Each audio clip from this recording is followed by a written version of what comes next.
Hi guys, कैसे हैं आप लोग। उम्मीद है कि अच्छा होंगे आप लोग। चलिए आज बात करते हैं बिहार में जो वोटर लिस्ट जो है सर्वेक्षण का पुनरीक्षण का काम चल रहा है उस पर हम लोग बात करते हैं।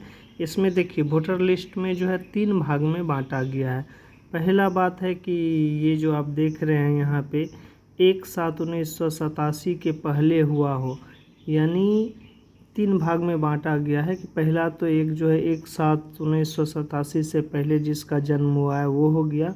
दूसरा आप देख रहे हैं यहाँ पे कि 1/7/1987 के पहले और 2/12/2004 के बीच हुआ हो उसका हो गया। और तीसरा बात करें जो है वो हो गया कि 2/12/2004 के बाद हुआ हुआ। नहीं, 3 भाग में बांटा गया, तीनों को अलग अलग तरह का डॉक्यूमेंट लगेगा। तो चलिए पहला बात कर लेते हैं हम लोग कि पहला जो जन्म हुआ है, यदि किसी का अगर जन्म 1/7/1987 के पहले हुआ है तो उसको क्या लगेगा। पहला बात तो पासपोर्ट साइज फ़ोटो जो कि सभी को लगेगा। पासपोर्ट साइज फ़ोटो जो है वो सभी व्यक्ति का लगेगा, इसमें किसी को कोई छूट नहीं है। उसके बाद मैट्रिक का सर्टिफिकेट, जाति प्रमाण पत्र, अस्थाई निवास प्रमाण पत्र, अगर आप सरकारी कर्मचारी हैं तो सरकार द्वारा जाति पहचान पत्र, जन्म प्रमाण पत्र, ज़मीन की रजिस्ट्री का पेपर, भारतीय वैलिड पासपोर्ट, किसी ऑफिसर द्वारा सिग्नेचर किया हुआ पारिवारिक वंशावली।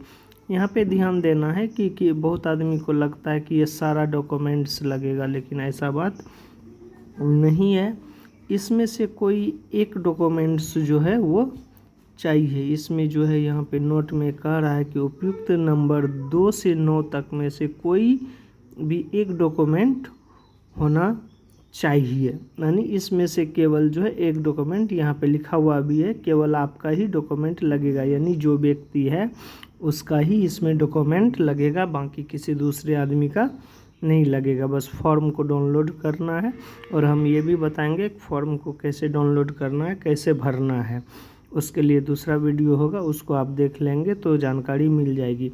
तो इतना चीज़ में से केवल आपका ही डॉक्यूमेंट लगेगा, यानी इसमें से जो भी कोई एक डॉक्यूमेंट है उसको प्रपत्र के साथ भर के जो है BLO साहब के पास जमा कर देना है।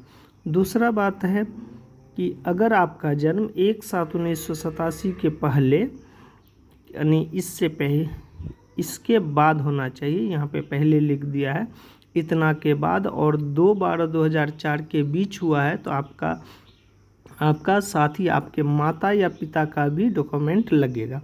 ध्यान रहे कि इसमें जो है जैसे बहू जो होती है या लड़की लोग जो होती है शादीशुदा होती है, वो सोचती है कि कभी कभी जो है उसका सास ससुर का, ऐसा नहीं है। इसमें कहता है माता या पिता का, उसका जो माँ और पापा है अपना, उसका लगेगा। इसमें कहता पासपोर्ट साइज फ़ोटो तो लगेगा ही, मैट्रिक का सर्टिफिकेट, जाति प्रमाण पत्र, अस्थाई निवास प्रमाण पत्र, अगर आप सरकारी कर्मचारी हैं तो सरकार द्वारा जाति पहचान पत्र, जन्म प्रमाण पत्र, ज़मीन का रजिस्ट्री का पेपर, भारतीय वैलिड पासपोर्ट, किसी ऑफिसर द्वारा सिग्नेचर किया हुआ पारिवारिक वंशावली। उपयुक्त नंबर 2 से 9 तक में से कोई भी एक डॉक्यूमेंट चाहिए होगा। आपका डॉक्यूमेंट लगेगा, साथ ही मम्मी या पापा में से कोई एक का भी डॉक्यूमेंट लगेगा। यहीं पे कन्फ्यूजन होता है लोग को कि ये जो है डॉक्यूमेंट है मेरा लगा तो मम्मी पापा का कैसे लगेगा। तो यानी इतना डॉक्यूमेंट जो आप देखें, इसमें से कोई एक डॉक्यूमेंट जो आपका अपना हो। पहला बात तो फ़ोटो देना है, उसके बाद इसी डॉक्यूमेंट्स में से एक डॉक्यूमेंट्स आपको देना है और दूसरा डॉक्यूमेंट्स अपने मम्मी या पापा का। इतना में से ही कोई एक डॉक्यूमेंट्स लगा के जो है वो जमा देना होगा। इसमें से एक चीज़ है कि यदि कोई डॉक्यूमेंट नहीं है तो पारिवारिक वंशावली भी दे सकते हैं। साथ ही इसमें ये भी दे सकते हैं कि 2003 से पहले का वोटर लिस्ट में यदि आपका नाम हो, आपके मम्मी पापा का नाम हो, वो वोटर लिस्ट भी कागज़ के तौर पे दे सकते हैं।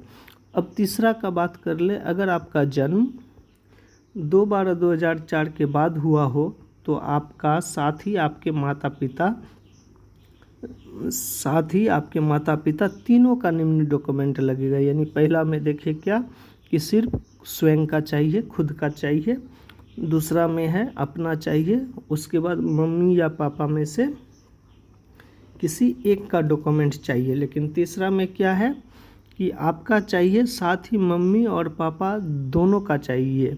यानी एक आप हो गए, एक आपकी मम्मी हो गई, एक आपके पापा हो गए, यानी 3 आदमी हैं, तीनों का डॉक्यूमेंट ये जो देख रहे पासपोर्ट साइज फ़ोटो जो वो सिर्फ आपका लगेगा।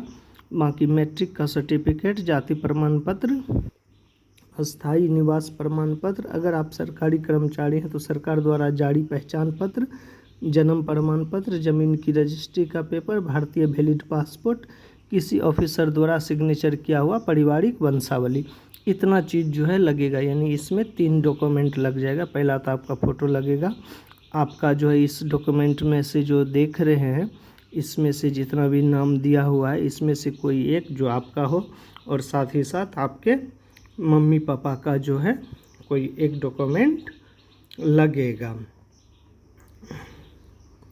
उसके बाद जो है और ये डॉक्यूमेंट नहीं हो तो आप जो है 2003 से पहले का आपका मम्मी या पापा का जो है वोटर लिस्ट में नाम होगा ही, उसका भी जो है उपयोग डॉक्यूमेंट के रूप में आप कर सकते हैं। इसमें यहाँ पे कहता है 2 नंबर से 9 तक में से कोई एक डॉक्यूमेंट होना चाहिए। आपका डॉक्यूमेंट लगेगा, साथ ही आपका मम्मी पापा का भी साथ में लगेगा, पापा का भी डॉक्यूमेंट लगेगा, यानी 3 आदमी का वो बता ही चुके हैं। तो उसके बाद लास्ट में कहता है कि मोस्ट इम्पोर्टेंट, जो घर की बहू है उनके केस में उनके मायके के जो है मायके का जो है माँ और पापा का डॉक्यूमेंट लगेगा, उसके सास ससुर का नहीं लगेगा। ये तो पहले भी बता दिए हैं कि यदि वो बहू के केस में क्या है उसका सास ससुर का नहीं, उसके मम्मी पापा का लगेगा। अब एक अभी तत्काल में नया ऑर्डर आया है कि जिसके पास मान लिया जाए किसी कारण से डॉक्यूमेंट नहीं हो पाया है तो वो जो है तत्काल प्रपत्र भर के अपना दे दे, बाद में डॉक्यूमेंट लगा सकता है, उसका वोटर लिस्ट का ड्राफ्ट वाला में नाम चढ़ जाएगा। लेकिन फिर बाद में उसको डॉक्यूमेंट जमा करना होगा कुछ समय के बाद। तो उम्मीद है कि आपको समझ में अच्छे से आया होगा। तो आप लोग जो है अपना इस डॉक्यूमेंट को समय रहते हुए जमा कर लीजिए, जिससे कि आपका जो है वोटर लिस्ट से नाम नहीं कटे। और आपसे एक रिक्वेस्ट है लास्ट में, यदि आप इतना वीडियो देख लिए हैं तो चैनल को सब्सक्राइब ज़रूर कर लीजिएगा। धन्यवाद।